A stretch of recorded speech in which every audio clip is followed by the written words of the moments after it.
Hi friends, ಎಲ್ಲರಿಗೂ one step to success smart ಕ್ಲಾಸಸ್ಗೆ ಸ್ವಾಗತ. ನೋಡಿ ಫ್ರೆಂಡ್ಸ್, ನಾವು ಹಿಂದಿನ ಕ್ಲಾಸ್ನಲ್ಲಿ ಕರ್ನಾಟಕದ ಜಿಯೋಗ್ರಫಿ ಬಗ್ಗೆ ನೋಡ್ತಾ ಇದ್ವಿ.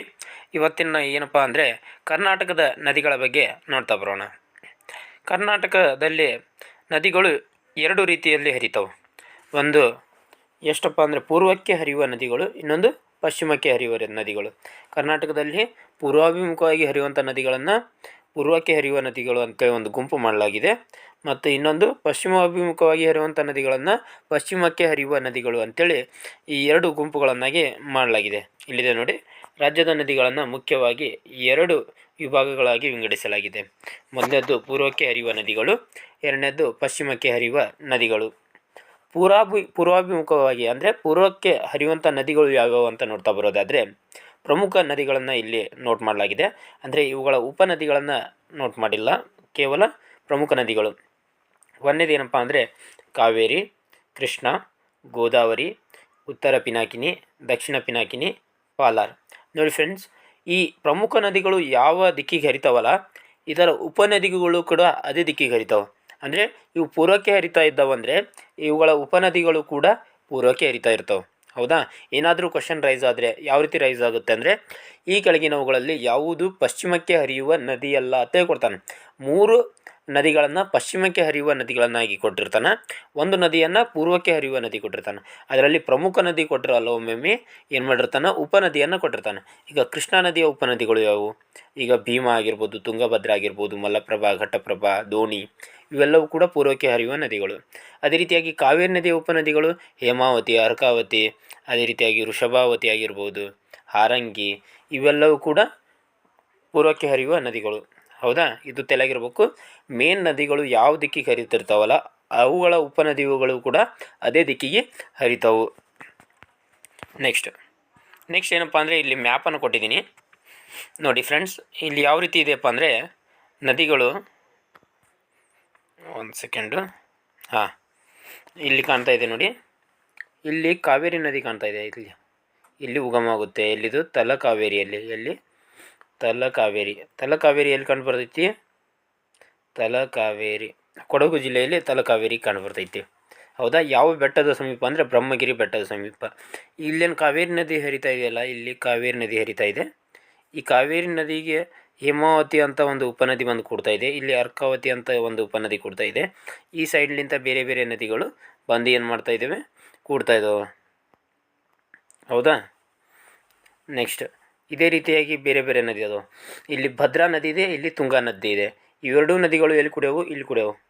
ಇಲ್ಲಿ ಬಂದು ಏನಾಗ್ತೈತಿ, ಇದು ಎಲ್ಲಪ್ಪ ಅಂದರೆ ಶಿವಮೊಗ್ಗ ಜಿಲ್ಲೆಯಲ್ಲಿ ಬರ್ತೈತಿ ಈ ಸ್ಥಳ. ಶಿವಮೊಗ್ಗ ಜಿಲ್ಲೆಯಲ್ಲಿ ಬಂದು ಇವೆರಡು ನದಿಗಳು ಕೂಡ್ತಾವೆ. ಇವೆರಡು ನದಿಗಳು ಕೂಡಿ ಮುಂದೆ ಏನಾಗ್ತೈತಿ, ತುಂಗಭದ್ರಾ ನದಿಯಾಗಿ ಮುಂದೆ ಹರಿತೈತಿ. ತುಂಗ ಮತ್ತು ಭದ್ರಾ ನದಿಗಳು ಕೂಡಿ ತುಂಗಭದ್ರಾ ನದಿಯಾಗಿ ಮುಂದೆ ಹರಿತೈತಿ. ನೆಕ್ಸ್ಟ್ ಯಾವ ನದಿಯಪ್ಪ ಅಂದರೆ ಕೃಷ್ಣಾ ನದಿ ಇಲ್ಲಿದೆ ನೋಡಿ, ಕೃಷ್ಣಾ ನದಿ. ಈ ಕೃಷ್ಣಾ ನದಿ ಮಹಾರಾಷ್ಟ್ರದ ಮಹಾಬಲೇಶ್ವರಲ್ಲಿ ಉಗಮವಾಗುತ್ತೈತಿ. ಅಲ್ಲಿ ಮಹಾರಾಷ್ಟ್ರದ ಮಹಾಬಲೇಶ್ವರ. ಆದರೆ ಕರ್ನಾಟಕದಲ್ಲಿ ಇದರ ಉಪನದಿಗಳು ಎಷ್ಟು ಅವು? 5 ಅದಾವೆ. ಯಾವ್ಯಾವು? ಇಲ್ಲಿ ಭೀಮಾ ಇದೆ ನೋಡಿ, ಭೀಮಾ, ಡೋಣಿ, ಘಟಪ್ರಭಾ, ಮಲಪ್ರಭಾ ಮತ್ತು ಇನ್ನೊಂದು ತುಂಗಭದ್ರಾ. ಕೃಷ್ಣಾ ನದಿಯ ಉಪನದಿ, ಅತಿ ದೊಡ್ಡ ಉಪನದಿ ಯಾವುದತ್ತ ಕೇಳಿದರೆ ಏನಂತ ಆನ್ಸರ್ ಮಾಡಬೇಕು? ತುಂಗಭದ್ರಾ ಅಂತೇಳಿ ಆನ್ಸರ್ ಮಾಡಬೇಕು. ಏನಂತ ಆನ್ಸರ್ ಮಾಡಬೇಕು? ತುಂಗಭದ್ರಾ ನದಿಯು ಕೃಷ್ಣಾ ನದಿಯ ಅತಿ ದೊಡ್ಡ ಉಪನದಿ. ಮತ್ತು ಈ ರೀತಿಯ ಇನ್ನೊಂದು ರೀತಿಯಾಗಿ ಕ್ವಶನ್ ಕೇಳ್ಬೋದು, ಕರ್ನಾಟಕದಲ್ಲೇ ಹುಟ್ಟಿ ಕರ್ನಾಟಕದಲ್ಲೇ ಅಂತ್ಯಗೊಳ್ಳುವ ಕೃಷ್ಣಾ ನದಿಯ ಉಪನದಿ ಯಾವುದಪ್ಪ ಅಂದರೆ ಯಾವ ನದಿ? ಮಲಪ್ರಭಾ ನದಿ ಅಂತ ಆನ್ಸರ್ ಮಾಡಬೇಕು. ಯಾವ ನದಿ? ಮಲಪ್ರಭಾ. ಈ ಎಲ್ಲ ನದಿಗಳು ಪೂರ್ವಾಭಿಮುಖವಾಗಿ ಹರಿಯುವಂಥ ನದಿಗಳು. ಇಲ್ಲಿ ಮಾಂಜರಾ ನದಿ ಇದೆ ನೋಡಿ, ಈ ಮಾಂಜರಾ ನದಿ ಗೋದಾವರಿ ನದಿಯ ಉಪನದಿ. ನೆಕ್ಸ್ಟ್ ಇವಾಗ ಕಾವೇರಿ ನದಿಯ ಬಗ್ಗೆ ನೋಡ್ತಾ ಬರೋಣ. ಕಾವೇರಿ ನದಿ ಪೂರ್ವಾಭಿಮುಖವಾಗಿ ಹರಿಯುವಂಥ ಒಂದು ನದಿ. ಯಾವ ಅಭಿಮುಖವಾಗಿ? ಪೂರ್ವಕ್ಕೆ ಹರಿಯುವಂಥ ಒಂದು ನದಿ ಯಾವುದು? ಕಾವೇರಿ ನದಿ. ಈ ಕಾವೇರಿ ನದಿ ಎಲ್ಲಿ ಜನ್ಮ ತಾತೈತಪ್ಪ ಅಂದರೆ ಕೊಡಗು ಜಿಲ್ಲೆಯ, ಯಾವ ಜಿಲ್ಲೆ ನೆನಪಲ್ಲಿಟ್ಕೊಳ್ಳಿ, ಕೊಡಗು ಜಿಲ್ಲೆಯ ಬ್ರಹ್ಮಗಿರಿ ಬೆಟ್ಟದ ತಲಕಾವೇರಿ ಎಂಬಲ್ಲಿಯಲ್ಲಿ, ಕೊಡಗು ಜಿಲ್ಲೆಯ ಬ್ರಹ್ಮಗಿರಿ ಬೆಟ್ಟದ ತಲಕಾವೇರಿ ಎಂಬಲ್ಲಿ ನೋಡಿ. ಯಾವ ರೀತಿ ಪ್ರಶ್ನೆ ಕೇಳ್ಬೋದಪ್ಪ ಅಂದರೆ, ಕಾವೇರಿ ನದಿಯು ಯಾವ ಜಿಲ್ಲೆಯಲ್ಲಿ ಉಗಮಿಸುತ್ತದೆ ಅಂತ ಪ್ರಶ್ನೆ ಕೇಳ್ಬೋದು. ಕೊಡಗು ಜಿಲ್ಲೆಯಲ್ಲಿ. ಯಾವ ಸ್ಥಳ ಅಂತ ಕೇಳಿದರೆ ತಲಕಾವೇರಿ ಅಂತ ಆಪ್ಷನಲ್ಲಿ ತಲಕಾವೇರಿ ಇದ್ದರೆ ತಲಕಾವೇರಿ ಅಂತ ಆನ್ಸರ್ ಮಾಡಬೇಕಾಗುತ್ತೆ. ಹೌದಾ. ಕಾವೇರಿ ನದಿಯು ದಕ್ಷಿಣ ಭಾರತದ ಅತ್ಯಂತ ವಿವಾದಾತ್ಮಕ ನದಿ. ನೋಡಿ ಫ್ರೆಂಡ್ಸ್, ದಕ್ಷಿಣ ಭಾರತದ ಅತ್ಯಂತ ವಿವಾದಾತ್ಮಕ ನದಿ ಯಾವುದು? ಕಾವೇರಿ ನದಿ. ಇದನ್ನು ಏನಂತ ಕರೀತಾರೆ ಅಂದರೆ ದಕ್ಷಿಣದ ಗಂಗೆ ಅಂತ ಕರೀತಾರೆ. ಏನಂತ ಕರೀತಾರೆ? ದಕ್ಷಿಣದ ಗಂಗೆ ಅಂತೇಳಿ ಯಾವ ನದಿಯನ್ನು ಕರೀತಾರೆ ಅಂತ ಪ್ರಶ್ನೆ ಕೇಳಿದರೆ ಕಾವೇರಿ ನದಿಯನ್ನು ಕರೀತಾರೆ. ಈ ಕಾವೇರಿ ನದಿಯ ಒಟ್ಟು ಉದ್ದ ಎಷ್ಟಪ್ಪ ಅಂದರೆ 805 ಕಿಲೋಮೀಟ್ರ್. ಎಷ್ಟು ಕಿಲೋಮೀಟ್ರ್? 805 ಕಿಲೋಮೀಟ್ರ್. ಹಾಗಾದರೆ ಕಾವೇರಿ ನದಿ ಕರ್ನಾಟಕದಲ್ಲಿ ಎಷ್ಟು ಕಿಲೋಮೀಟ್ರ್ ಹರಿತೈತೆ ಅಂದರೆ 383 ಕಿಲೋಮೀಟ್ರ್ ಹರಿತೈತೆ. ಎಷ್ಟು? 383. ಕಾವೇರಿ ನದಿಯು ತನ್ನ ಹರಿವಿನಲ್ಲಿ ಕೆಲವೊಂದಿಷ್ಟು ಜಲಪಾತಗಳನ್ನು ನಿರ್ಮಾಣ ಮಾಡಿದೆ. ಆ ಜಲಪಾತಗಳನ್ನು ನೋಡ್ತಾ ಬರೋದಾದರೆ ಗಗನಚುಕ್ಕಿ ಜಲಪಾತ. ಯಾವ ಜಲಪಾತ? ಗಗನಚುಕ್ಕಿ ಜಲಪಾತ. ಇದು ಯಾವ ಜಿಲ್ಲೆಯಲ್ಲಿ ಐತಿ? ಮಂಡ್ಯ ಜಿಲ್ಲೆಯಲ್ಲಿ ಐತಿ. ಕೆಲವೊಮ್ಮೆ ಚಾಮರಾಜನಗರ ಅಂತ ಕೂಡ ಕೊಟ್ಟಿರ್ತಾನೆ. ಇದು ಭಾಳ ಕನ್ಫ್ಯೂಷನ್ ಆಗಿರುವಂಥದ್ದು. ಮಂಡ್ಯ ಮತ್ತು ಚಾಮರಾಜನಗರ ಜಿಲ್ಲೆ ಪಕ್ಕದಲ್ಲೇ ಇದೆ. ಅದಕ್ಕೆ ಇದು ಮಂಡ್ಯ ಅಂತೇಳಿ ಕೆಲವೊಂದು ಪುಸ್ತಕನಲ್ಲಿದೆ, ಚಾಮರಾಜನಗರ ಅಂತ ಕೆಲವೊಂದಿಷ್ಟು ಪುಸ್ತಕನಲ್ಲಿದೆ. ಹೌದಾ. ಗಗನಚುಕ್ಕಿ ಆಯಿತು. ನೆಕ್ಸ್ಟ್ ಭರಚುಕ್ಕಿ, ಇದು ಚಾಮರಾಜನಗರ ಜಿಲ್ಲೆಯಲ್ಲಿ ಐತಿ. ನೆಕ್ಸ್ಟ್ ಚುಂಚನಕಟ್ಟೆ, ಇದು ಮೈಸೂರು ಜಿಲ್ಲೆಯಲ್ಲಿ ಐತಿ. ಜಲಪಾತಗಳು ಯಾವ ನದಿಯಿಂದ ನಿರ್ಮಾಣಗೊಂಡವು ಅನ್ನೋದನ್ನು ಪರ್ಫೆಕ್ಟಾಗಿ ನೋಡ್ಕೊಳ್ಳಿ. ಗಗನಚುಕ್ಕಿ, ಭರಚುಕ್ಕಿ, ಚುಂಚನಕಟ್ಟೆ ಮತ್ತು ಹೊಗೇನಕಲ್. ಈ ಹೊಗೇನಕಲ್ ಜಲಪಾತ ತಮಿಳುನಾಡಿನಲ್ಲಿ ಐತಿ. ಈ 4 ಜಲಪಾತಗಳು ಪ್ರಮುಖ ಜಲಪಾತಗಳನ್ನು ಕಾವೇರಿ ನದಿ ಏನು ಮಾಡಿದೆ? ನಿರ್ಮಾಣ ಮಾಡಿದೆ. ನೆಕ್ಸ್ಟ್, ಕಾವೇರಿ ನದಿಗೆ ಅಡ್ಡಲಾಗಿ ಕಟ್ಟಿರುವಂಥ ಅಣೆಕಟ್ಟುಗಳು. ಒಂದು KRS ಅಣೆಕಟ್ಟು. KRS ವಿಸ್ತೃತ ರೂಪ ಏನಪ್ಪ ಅಂದರೆ ಕೃಷ್ಣರಾಜಸಾಗರ. ಈ ಕೃಷ್ಣರಾಜಸಾಗರ ಡ್ಯಾಮನ್ನು ಎಲ್ಲಿ ಕಟ್ಟಲಾಗಿದೆ ಅಂದರೆ ಮಂಡ್ಯ ಜಿಲ್ಲೆಯಲ್ಲಿ ಕಟ್ಟಲಾಗಿದೆ. ಎಲ್ಲಿ? ಮಂಡ್ಯ ಜಿಲ್ಲೆಯ ಕಣ್ಣಂಬಾಡಿ ಎಂಬ ಗ್ರಾಮದಲ್ಲಿ. ಮಂಡ್ಯ ಜಿಲ್ಲೆಯ ಕಣ್ಣಂಬಾಡಿ. ಅದಕ್ಕಾಗಿ ಇದನ್ನು ಏನಂತ ಕರೀತಾರೆ? ಕಣ್ಣಂಬಾಡಿ ಅಣೆಕಟ್ಟು ಅಂತಲೂ ಕೂಡ ಕರೀತಾರೆ. ಈ ಜಲಾಶಯವನ್ನು ನಿರ್ಮಿಸಿದವರು ಯಾರಪ್ಪ ಅಂದರೆ ಸರ್ ಎಂ ವಿಶ್ವೇಶ್ವರಯ್ಯನವರು ನಿರ್ಮಿಸ್ತಾರೆ. ಎಷ್ಟರಲ್ಲಿಯಪ್ಪ ಅಂದರೆ 1930ರಲ್ಲಿ 31ರಲ್ಲಿ. ಎಷ್ಟರಲ್ಲಿ? 1931ರಲ್ಲಿ. ಅದೇ ರೀತಿಯಾಗಿ ಕಾವೇರಿ ನದಿಗೆ ಅಡ್ಡಲಾಗಿ ತಮಿಳುನಾಡಲ್ಲಿ ಒಂದು ಜಲಾಶಯವನ್ನು ನಿರ್ಮಾಣ ಮಾಡಲಾಗಿದೆ ಅಥವಾ ಅಣೆಕಟ್ಟನ್ನು. ಅದು ಯಾವುದಪ್ಪ ಅಂದರೆ ಮೆಟ್ಟೂರು ಅಣೆಕಟ್ಟು. ಯಾವುದು? ಮೆಟ್ಟೂರು ಅಥವಾ ಗ್ರ್ಯಾಂಡ್ ಸ್ಟ್ಯಾನ್ಲಿ ಅಣೆಕಟ್ಟು ಅಂತ ಕರೀತಾರೆ. ಏನಂತ ಕರೀತಾರೆ? ಮೆಟ್ಟೂರು ಅಥವಾ ಗ್ರ್ಯಾಂಡ್ ಸ್ಟ್ಯಾನ್ಲಿ ಅಣೆಕಟ್ಟು ಅಂತ ಕರೀತಾರೆ. ಇದು ಎಲ್ಲೈತಿ? ತಮಿಳುನಾಡು ರಾಜ್ಯದಲ್ಲಿ ಐತಿ. ಯಾವ ನದಿಗೆ ಅಡ್ಡಲಾಗಿ? ಕಾವೇರಿ ನದಿಗೆ ಅಡ್ಡಲಾಗಿ ನಿರ್ಮಾಣ ಮಾಡಲಾಗಿದೆ. ಏಷ್ಯಾದ ಮೊದಲ ಜಲವಿದ್ಯುತ್ ಯೋಜನೆಯಾದ ಶಿವನ ಸಮುದ್ರ ಯೋಜನೆಯನ್ನು ಕಾವೇರಿ ನದಿಗೆ ಅಡ್ಡಲಾಗಿ ಸ್ಥಾಪಿಸಲಾಯಿತು. ನೋಡಿ ಫ್ರೆಂಡ್ಸ್, ಏಷ್ಯಾದ ಮೊದಲ ಜಲವಿದ್ಯುತ್ ಯೋಜನೆ ಯಾವುದು? ಶಿವನ ಸಮುದ್ರ ಯೋಜನೆ. ಯಾವ ನದಿಗೆ ಅಡ್ಡಲಾಗಿ? ಕಾವೇರಿ ನದಿಗೆ ಅಡ್ಡಲಾಗಿ ನಿರ್ಮಾಣ ಮಾಡಲಾಯಿತು. ಹೌದಾ. ಈ ಶಿವನ ಸಮುದ್ರ ಯೋಜನೆಗೆ ಇನ್ನೊಂದು ಹೆಸರು ಏನಿದೆಪ್ಪ ಅಂದರೆ ಕೆ ಶೇಷಾದ್ರಿ ಅಯ್ಯರ್ ಜಲವಿದ್ಯುತ್ ಯೋಜನೆ ಅಂತ ಐತಿ.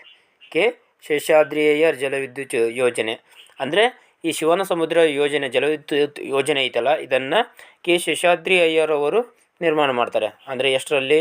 ಅವರೇನು ಮೈಸೂರಿನ ದಿವಾನರಾಗಿರ್ತಾರಲ್ಲ ಆ ಸಮಯದಲ್ಲಿ. ಹೌದಾ. ಈ ಶಿವನ ಸಮುದ್ರ ಯೋಜನೆಯಿಂದ ಮೊದಲಿಗೆ ಏನು ಮಾಡಲಾಯ್ತಪ್ಪ ಅಂದರೆ 1902ರಲ್ಲಿ. ಎಷ್ಟರಲ್ಲಿ? 1902ರಲ್ಲಿ ಇದನ್ನು ನಿರ್ಮಾಣ ಮಾಡಲಾಗುತ್ತೆ. ಮತ್ತು ಮೊದಲ ಬಾರಿಗೆ ವಿದ್ಯುತ್ತನ್ನು ಯಾವುದಕ್ಕೆ? ಕೋಲಾರ್ನ KGF ಚಿನ್ನದ ಗಣಿಗೆ ವಿದ್ಯುತ್ತನ್ನು ನೀಡಲಾಗುತ್ತೆ. ಹೌದಾ. ನೆಕ್ಸ್ಟ್, ಈ ಯೋಜನೆಯ ವಿದ್ಯುತ್ತನ್ನು ಮೊದಲಿಗೆ ಕೋಲಾರದ ಚಿನ್ನದ ಗಣಿಗೆ ಒದಗಿಸಲಾಯಿತು. ಹೌದಾ. ಉಪನದಿಗಳು. ಕಾವೇರಿ ನದಿಯ ಉಪನದಿಗಳು ಯಾವಪ್ಪ ಅಂದರೆ ಮೊದಲನೇದಾಗಿ ಅರ್ಕಾವತಿ, ಸುವರ್ಣಾವತಿ, ಹಾರಂಗಿ, ಹೇಮಾವತಿ, ಕಬಿನಿ, ನೂಗು, ಭವಾನಿ, ಲೋಕಪವನಿ. ಇವೆಲ್ಲವೂ ಕೂಡ ಕಾವೇರಿ ನದಿಯ ಉಪನದಿಗಳು. ನೆಕ್ಸ್ಟ್, ಕಾವೇರಿ ನದಿಯು ಸಂಚಲನಗೊಳ್ಳುವಾಗ 3 ಸುಂದರವಾದ ದ್ವೀಪಗಳನ್ನು ನಿರ್ಮಿಸಿದೆ. ಆ 3 ದ್ವೀಪಗಳು ಯಾವಪ್ಪ ಅಂದರೆ ಮೊದಲನೇದಾಗಿ ಶ್ರೀರಂಗಪಟ್ಟಣ. ಈ ಶ್ರೀರಂಗಪಟ್ಟಣ ಎಲ್ಲಿ ಬರ್ತೈತಪ್ಪ ಅಂದ್ರೆ ಮಂಡ್ಯ ಜಿಲ್ಲೆಯಲ್ಲಿ ಬರ್ತೈತಿ. ಎಲ್ಲಿ ಬರ್ತೈತಿ? ಮಂಡ್ಯ ಜಿಲ್ಲೆಯಲ್ಲಿ. ಈ ಮಂಡ್ಯ ಜಿಲ್ಲೆಯಲ್ಲಿ ಏನು ಬರ್ತೈತಲ್ಲ ಶ್ರೀರಂಗಪಟ್ಟಣ, ಇದನ್ನು ಏನಂತ ಕರೀತಾರೆ ಅಂದ್ರೆ ಆದಿರಂಗ ಅಂತ ಕರೀತಾರೆ. ಶಿವನ ಸಮುದ್ರ ಇದನ್ನು ಮಧ್ಯರಂಗ ಅಂತ ಕರೀತಾರೆ. ಇನ್ನೊಂದು ಶ್ರೀರಂಗ, ಇದನ್ನು ಅಂತ್ಯರಂಗ ಅಂತೇಳಿ ಕರೀತಾರೆ. ಹೌದಾ. ಹೇಮಾವತಿ. ನೆಕ್ಸ್ಟ್ ಯಾವುದು? ಹೇಮಾವತಿ. ಈ ಹೇಮಾವತಿ ಯಾವ ನದಿಯ ಉಪನದಿಯಪ್ಪ ಅಂದರೆ ಕಾವೇರಿ ನದಿಯ ಉಪನದಿ. ಈ ನದಿ ಎಲ್ಲಿ ಹುಟ್ಟೈತಪ್ಪ ಅಂದರೆ ಚಿಕ್ಕಮಗಳೂರು ಜಿಲ್ಲೆಯಲ್ಲಿ ಜನ್ಮ ತಾತೈತಿ. ಯಾವ ಜಿಲ್ಲೆಯಲ್ಲಿ? ಚಿಕ್ಕಮಗಳೂರು ಜಿಲ್ಲೆಯಲ್ಲಿ ಜನ್ಮ ತಾತೈತಿ. ಈ ನದಿಯ ಉದ್ದ 245 ಕಿಲೋಮೀಟರ್. ಹೇಮಾವತಿ ನದಿಯ ಉಪನದಿ ಯಾವುದು? ಯಗಚಿ. ಯಗಚಿ ಎಂಬುದು ಹೇಮಾವತಿ ನದಿಯ ಒಂದು ಉಪನದಿಯಾಗಿದೆ. ಈ ನದಿಗೆ ಅಡ್ಡಲಾಗಿ ಹಾಸನ ಜಿಲ್ಲೆಯಲ್ಲಿ ಏನು ಮಾಡಲಾಗಿದೆ? ಗೋರೂರು ಅಣೆಕಟ್ಟನ್ನು ನಿರ್ಮಿಸಲಾಗಿದೆ. ಯಾವ ಅಣೆಕಟ್ಟು? ಗೋರೂರು. ಇನ್ನೊಂದು ಕಾವೇರಿ ನದಿಯ ಉಪನದಿ ಯಾವುದಪ್ಪ ಅಂದರೆ ಲಕ್ಷ್ಮಣ ತೀರ್ಥ. ಯಾವ ನದಿ? ಲಕ್ಷ್ಮಣ ತೀರ್ಥ. ಈ ಲಕ್ಷ್ಮಣ ತೀರ್ಥ ನದಿಯು ಯಾವ ಜಿಲ್ಲೆಯಲ್ಲಿ ಉಗಮಿಸ್ತೈತೆ ಅಂದ್ರೆ ಕೊಡಗು ಜಿಲ್ಲೆ. ಯಾವ ಜಿಲ್ಲೆ? ಕೊಡಗು ಜಿಲ್ಲೆಯಲ್ಲಿ ಈ ನದಿಯು ಹುಟ್ಟುತ್ತೈತಿ. ಲಕ್ಷ್ಮಣ ತೀರ್ಥ ನದಿಯು ಒಂದು ಜಲಪಾತವನ್ನು ನಿರ್ಮಿಸಿದೆ. ಆ ಜಲಪಾತದ ಹೆಸರೇನಪ್ಪ ಅಂದರೆ ಇರ್ಪು ಜಲಪಾತ. ಯಾವ ಜಲಪಾತ? ಇರ್ಪು ಜಲಪಾತ. ಇದು ಇಂಪಾರ್ಟೆಂಟ್ ಇದೆ ನೋಡಿ, ನೋಟ್ ಮಾಡ್ಕೊಳ್ಳಿ. ಇರ್ಪು ಜಲಪಾತವನ್ನು ನಿರ್ಮಾಣ ಮಾಡಿದ ನದಿ ಯಾವುದು? ಲಕ್ಷ್ಮಣ ತೀರ್ಥ ನದಿ. ಲಕ್ಷ್ಮಣ ತೀರ್ಥ ನದಿಯು ಯಾವ ನದಿಯ ಉಪನದಿ? ಕಾವೇರಿ ನದಿಯ ಉಪನದಿ. ನೆಕ್ಸ್ಟ್ ನೂಗು. ನೂಗು ಅನ್ನುವಂಥ ನದಿ ಇದು ಮೈಸೂರಿನ ಪ್ರಧಾನವಾದಂಥ ನದಿ. ಯಾವ ಊರು? ಮೈಸೂರಿನ ಪ್ರಧಾನವಾದ ನದಿ ಯಾವುದು? ನೂಗು ನದಿ. ನೂಗು ಎಂಬ ಅಣೆಕಟ್ಟನ್ನು ಈ ನದಿಗೆ ಅಡ್ಡಲಾಗಿ ಕಟ್ಟಲಾಗಿದೆ. ಯಾವ ಅಣೆಕಟ್ಟು? ನೂಗು ಅಣೆಕಟ್ಟು. ಎಲ್ಲಿ? ಮೈಸೂರಲ್ಲಿ. ನೆಕ್ಸ್ಟ್ ಕಬಿನಿ. ಕಬಿನಿ ನದಿಯ ಮತ್ತೊಂದು ಹೆಸರೇನಪ್ಪ ಅಂದರೆ ಕಪಿಲ. ಯಾವುದು? ಕಪಿಲ. ಈ ಕಬಿನಿ ನದಿಯ ಒಟ್ಟು ಉದ್ದ 30 ಕಿಲೋಮೀಟರ್. ಕಬಿನಿ ನದಿಗೆ ಉಪನದಿಗಳು ಯಾವುವು? ಒಂದು ನೂಗು, ಇನ್ನೊಂದು ಗುಂಡು ಎಂಬ 2 ನದಿಗಳು. ಅರ್ಕಾವತಿ. ಅರ್ಕಾವತಿ ನದಿ ಎಲ್ಲಿ ಉಗಮಿಸ್ತೈತಪ್ಪ ಅಂದರೆ ಚಿಕ್ಕಬಳ್ಳಾಪುರ ಜಿಲ್ಲೆಯ ನಂದಿ ಬೆಟ್ಟದಲ್ಲಿ. ಎಲ್ಲಿ?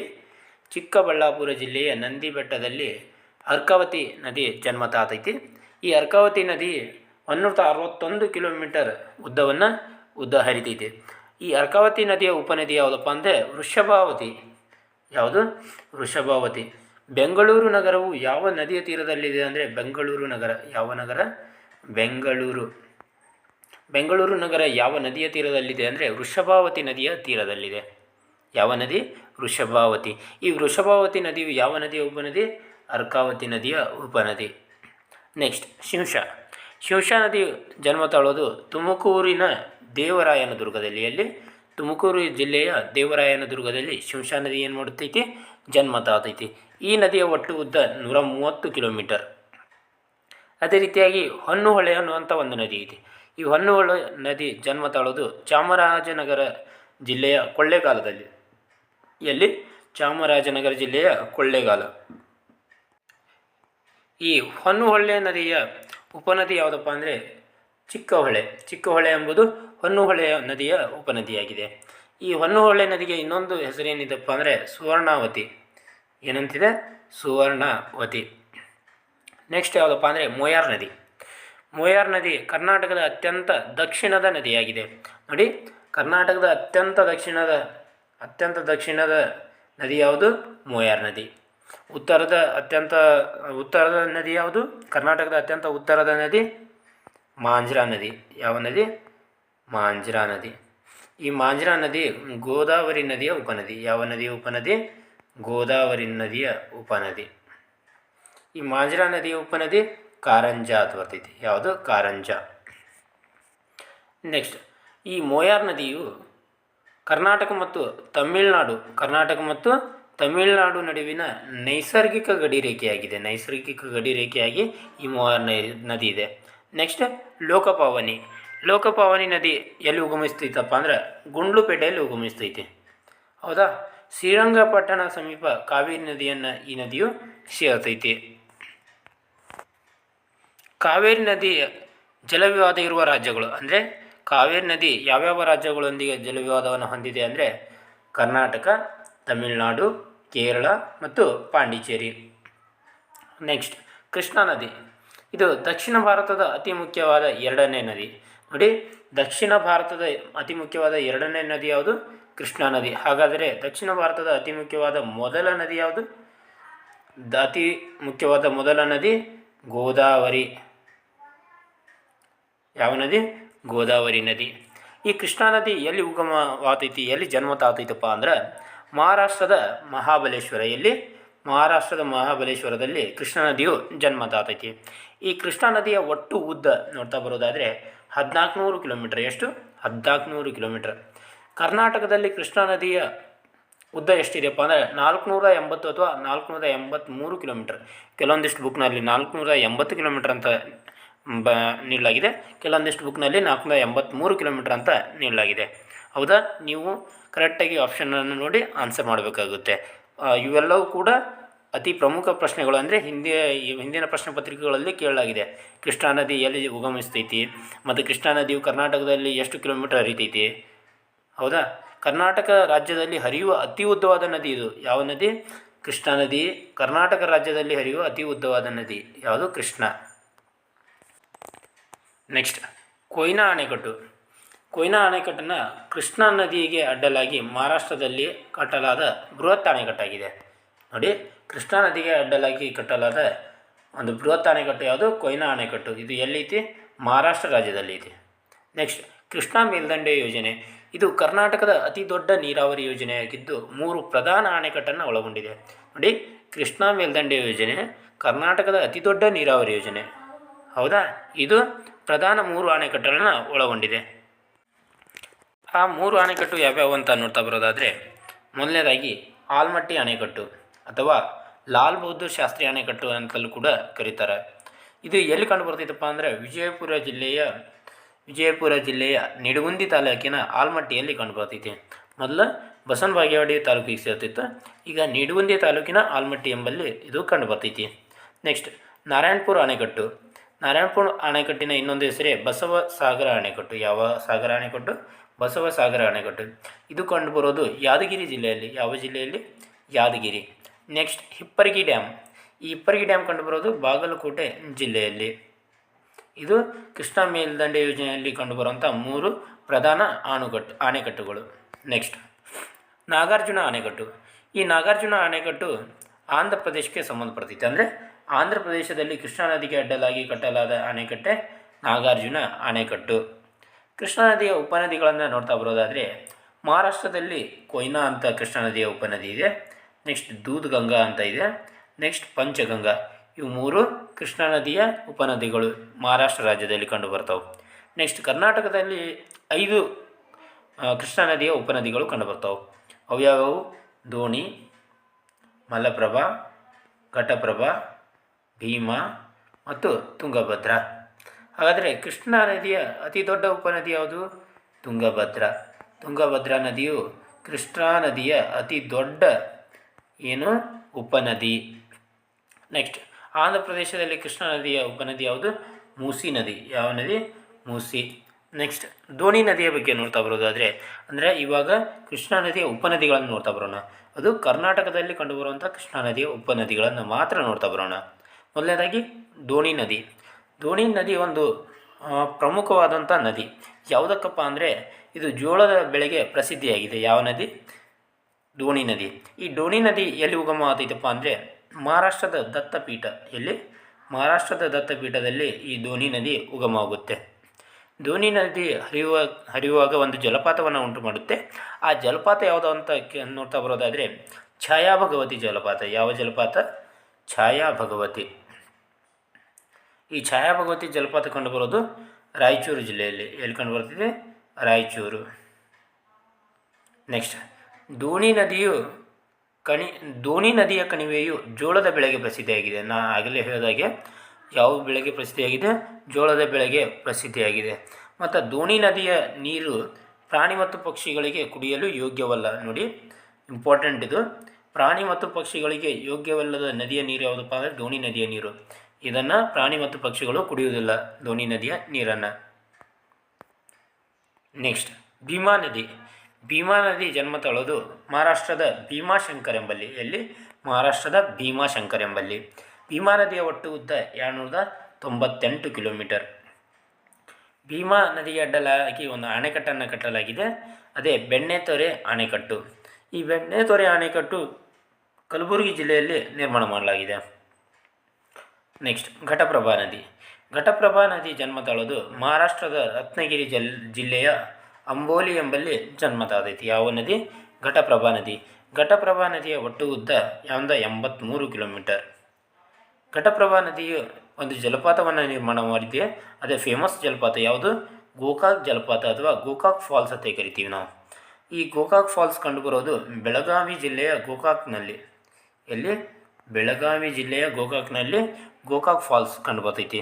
ಇದನ್ನು ಏನಂತ ಕರಿತೀವಪ್ಪ ಅಂದರೆ ಕರ್ನಾಟಕದ ನಯಾಗರ ಅಂತ ಕರಿತೀವಿ. ಏನಂತ ಕರಿತೀವಿ? ಕರ್ನಾಟಕದ ನಯಾಗರ ಅಂತ ಕರಿತೀವಿ. ನಯಾಗರ್. ಹಿಂಗೆ ಯಾಕೆ ಕರೀತಾರಪ್ಪ ಅಂತ ನೀವು ಕೇಳಿದರೆ, ಈ ನಯಾಗರ್ ಅನ್ನುವಂಥ ಜಲಪಾತ ಕಂಡುಬರೋದು ಅಮೇರಿಕಾ ದೇಶದಲ್ಲಿ. ಎಲ್ಲಿ? ಅಮೇರಿಕಾ ದೇಶದಲ್ಲಿ ನಯಾಗರ್ ಜಲಪಾತ ಕಂಡುಬರ್ತೈತಿ. ಇಲ್ಲಿ ಗೋಕಾಕ್ ಜಲಪಾತವು ನಯಾಗರ್ ಜಲಪಾತವನ್ನು ಹೋಲುವ ಹಾಗೆ ಇರುವುದರಿಂದ ಇದನ್ನು ಕರ್ನಾಟಕದ ನಯಾಗರ್ ಅಂತ ಕರೀತಾರೆ. ಗೋಕಾಕ್ ಜಲಪಾತದ ಎತ್ತರ ನೋಡ್ತಾ ಬರೋದಾದರೆ 53 ಮೀಟರ್. ಎಷ್ಟು?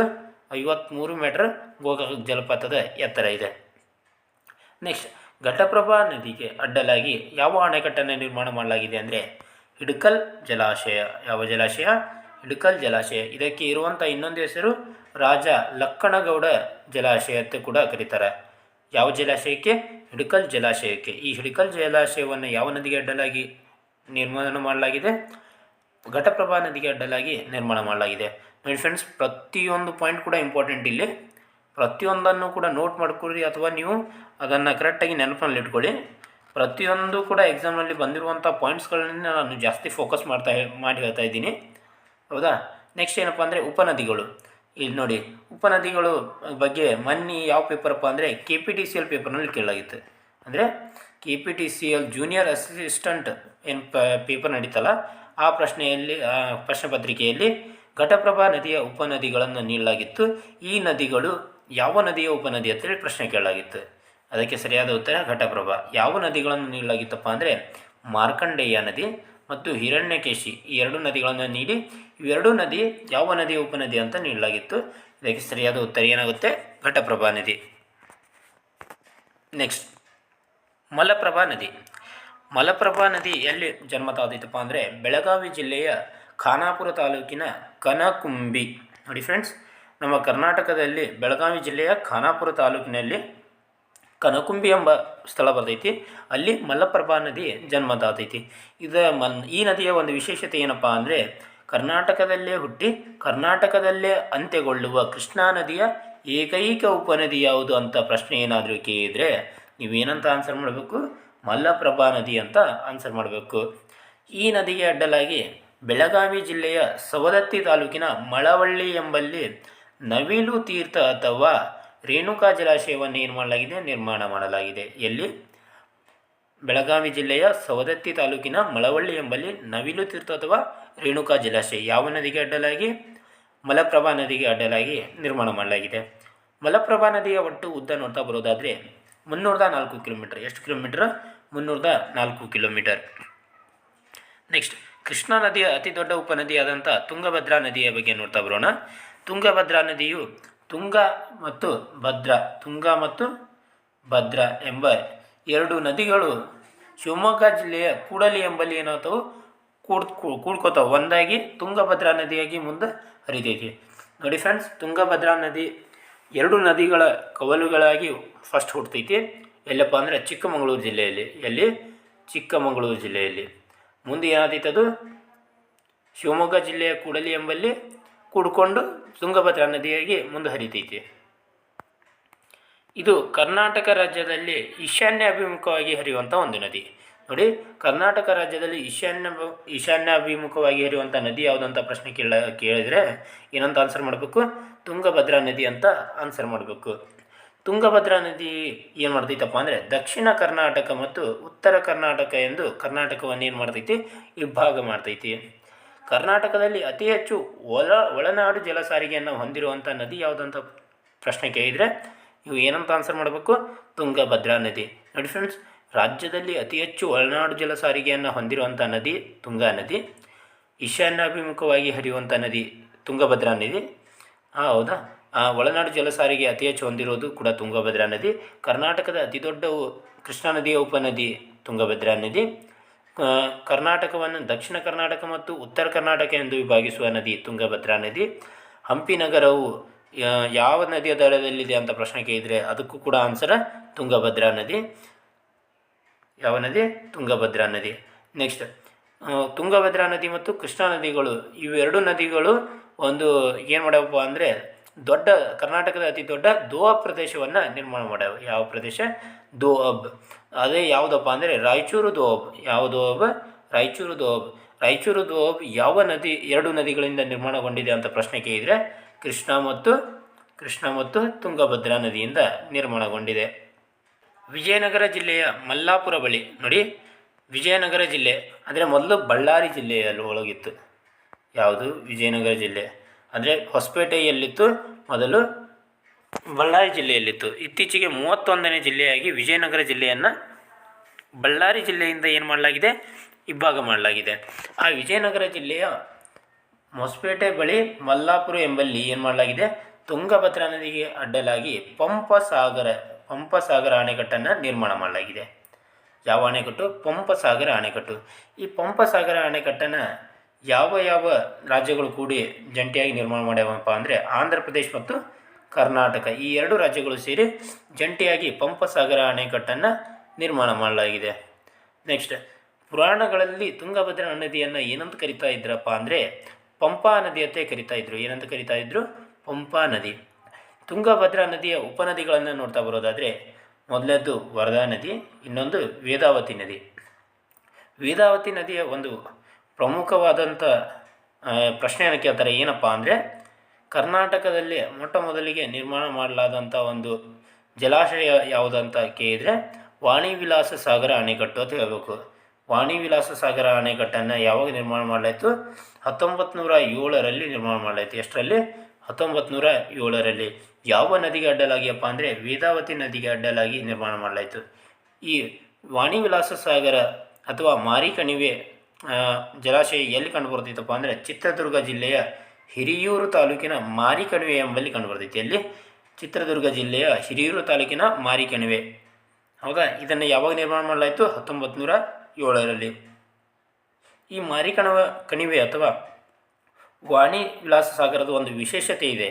ಏನಪ್ಪ ಅಂದರೆ ಇದು ಭಾರತದ ಭೂಪಟದಂತೆ ಕಾಣ್ತೈತಂತೆ. ಯಾವ ಭೂಪಟ?